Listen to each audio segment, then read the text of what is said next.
चलिए तो सीधे लिए चलते हैं जहां की केंद्रीय शिक्षा मंत्री धर्मेंद्र प्रधान एनटीए नीट परीक्षा को लेकर के प्रेस कॉन्फ्रेंस कर रहे हैं।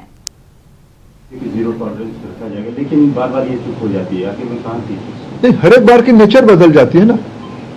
देखो, ये हम सब एक सिस्टम चलाते हैं। सरकार बहुत जिम्मेदारी के साथ कह रहे हैं हम चीजों को सुधारेंगे, फिर भी एक्सीडेंट होता है, उसको ठीक करना पड़ेगा। सर एनटीए के स्ट्रक्चर में किस तरह का रिफॉर्म आप सजेस्ट कर रहे हैं? और जैसे परमानेंट एम्प्लॉयज नहीं है एनटीए में, कॉन्ट्रैक्चुअल बेस एम्प्लॉयज हैं, उनके लिए क्या करना चाह रहे हैं कि उससे लीक का चांसेस बढ़ जाते हैं? मैंने कहा कि पहले सीबीआई को अपने काम को पूरा करने दो, इसके अलावा एनटीए को और मजबूत किया जाएगा। सर, जिस तरीके से आपका एनटीए को मजबूत किया जाएगा, लेकिन साल दर साल पेपर लीक होता है, तो क्या एनटीए जिम्मेदारी लेगा कि इस तरीके से गलती ना हो? तो एनटीए ने दायित्व लिया है, ये सूचना एनटीए को ही आया है। 7 को एनटीए की ग्रीवेंस पोर्टल में आया है, एनटीए ने उसको छुपाया नहीं। एनटीए ने उसको संवेदनशीलता के साथ सरकार के सामने रखी, हमने हमारे नेतृत्व के सामने रखा, बाकी सिस्टम के सामने रखा। एजेंसियां तुरंत काम पे 8 तारीख सुबह से 7 तारीख रात को एजेंसियां काम शुरू कर दी है। 12 को हमने निर्णय कर लिया कैंसिल करने का, 15 को हम निर्णय कर लिया परीक्षा करने का। सब एनटीए ने ही किया, एनटीए अकाउंटेबल है। एनटीए में जो कमियां उसको सुधारना पड़ेगा, जो भी गुनहगार है उसको परिधि में लाना पड़ेगा, और एनटीए ही अकाउंटेबल होगा। पेपर लीक के आरोपियों ने कहा है कि पिछले साल भी पेपर आउट था। मैं कम से कम मैं इस विषय कम से कम अफवाह में हम ना जाए। कोई विषय में हम अफवाह में ना जाए। हम सब जिम्मेदार, आप सब राष्ट्रीय मीडिया हो, आप सबकी दायित्व है। समाज में जो है हम कुछ भी चीज हम छुपा नहीं रहे, कुछ भी चीज हम मुंह फेर नहीं रहे। लेकिन जो विषय है ना, असम्पशन 20-25 लाख बच्चों की भविष्य की सवाल है। आपकी एक एक वाणी अनेकों के मन में उद्वेग खड़ा करता है। जो तथ्य है वो छुपना नहीं चाहिए। आपकी सहयोग से हम यहाँ आए हैं, ये मीडिया ने यहाँ तक इसको लाया है, हम उसको आदर करते हैं। लेकिन हम ऐसा भी कुछ विषय ना करें जो अनावश्यक फिर एक बार तनाव खड़ा करे। प्रमाण है तो उसको चिंता करें। जो मैं कोऑपरेशन चाहूंगा।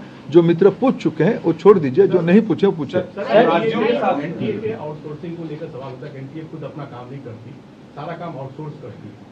सुधारा जाएगा। प्रॉब्लम क्या वही है? नहीं, कई चीज ध्यान में आया है, कई चीज। I assure you will go to the last point. Sir, राज्यों के साथ समन्वय किस तरह से बिठाया जाएगा? जैसे माफिया हैं, सब जानते हैं कि हर अलग अलग राज्य में सुनते हैं उनकी माफिया वहां पर मौजूद हैं, वो कैसे समन्वय बिठाया जाएगा? क्योंकि वो थर्ड पार्टी वाला भी सवाल उठा कि एनटीए का ग्राउंड कहीं ना कहीं शायद क्या कमजोर हो रहा है, किस तरह से राज्यों को साथ में लाया जाएगा? देखो, राज्य इस बार भी, मैं आभार पकड़ के इस बार जो हमने कहा ना, मैंने राधाकृष्ण कमेटी को कोट किया।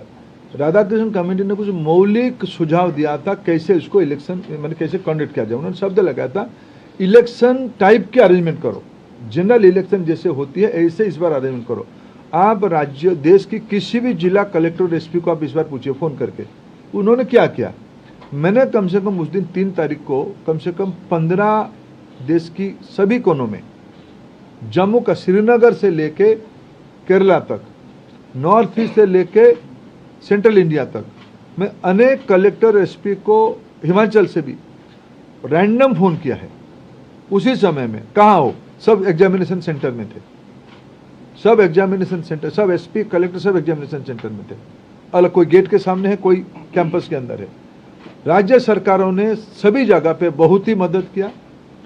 फिर उनकी हम मदद लेंगे। राज्य सरकारों ने की मदद के कारण ये हो पाई है। 5400 सेंटर में इस बार तो ये निगरानी की व्यवस्था की गई थी।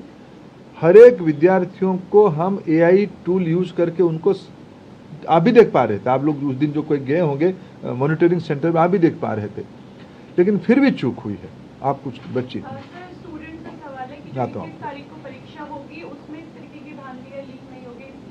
आपकी मदद चाहिए, हम मिलकर अश्योर करें कि नहीं होगी। सर, राहुल गांधी आरोप लगाते हैं कि सरकार पर जो छात्र हैं और जो अभिभावक हैं उनका भरोसा टूट गया है। उस भरोसों को कैसे लाया जाएगा, कैसे विश्वास दिलाया जाएगा कि आगे से ऐसी चीजें ना हो? ठीक है, मैं फिर विनम्रता से, मैं उसके कोई राजनीतिक आरोप का उत्तर आज नहीं दूंगा, ये मंच नहीं है। मेरे दायित्व मेरे 22-25 लाख बच्चों की भविष्य, उनके अभिभावक, उनके मन की आवेग और संवेदना, मैं भी आपको थोड़ा भी निवेदन करता हूँ। अभी आज के दिन बच्चों को हम फिर एक पुनः व्यवस्था कर रहे हैं। बच्चों को कोई भी हम कंफ्यूजन में ना रखे। मैं कोई राजनीतिक उत्तर नहीं दूंगा। आपका पूछ चुके हो, आप पूछ चुके हो। कमेटी से रिलेटेड एक सवाल ये है कि उन्होंने हाइब्रिड मॉडल सजेस्ट किया था जिसमें आप ईमेल कर दें और सेंटर पे प्रिंट आउट हो जाए, बट वो इम्प्लीमेंट क्यों नहीं हो पाया और क्या क्या multi modal shift model recommend हुए थे, वो कब इम्प्लीमेंट होंगे या वो हो चुके थे? मैंने फिर कहूँ, राधाकृष्णन कमेटी की लगभग सारे रिकमेंडेशन हमने पालन किया है। जो 5400 सेंटर की इस बार की परीक्षा की अरेंजमेंट देखिए, इसको आज कोई एक अखबार ने, शायद इंडियन एक्सप्रेस ने, उसकी पूरा चेन को समझाया है।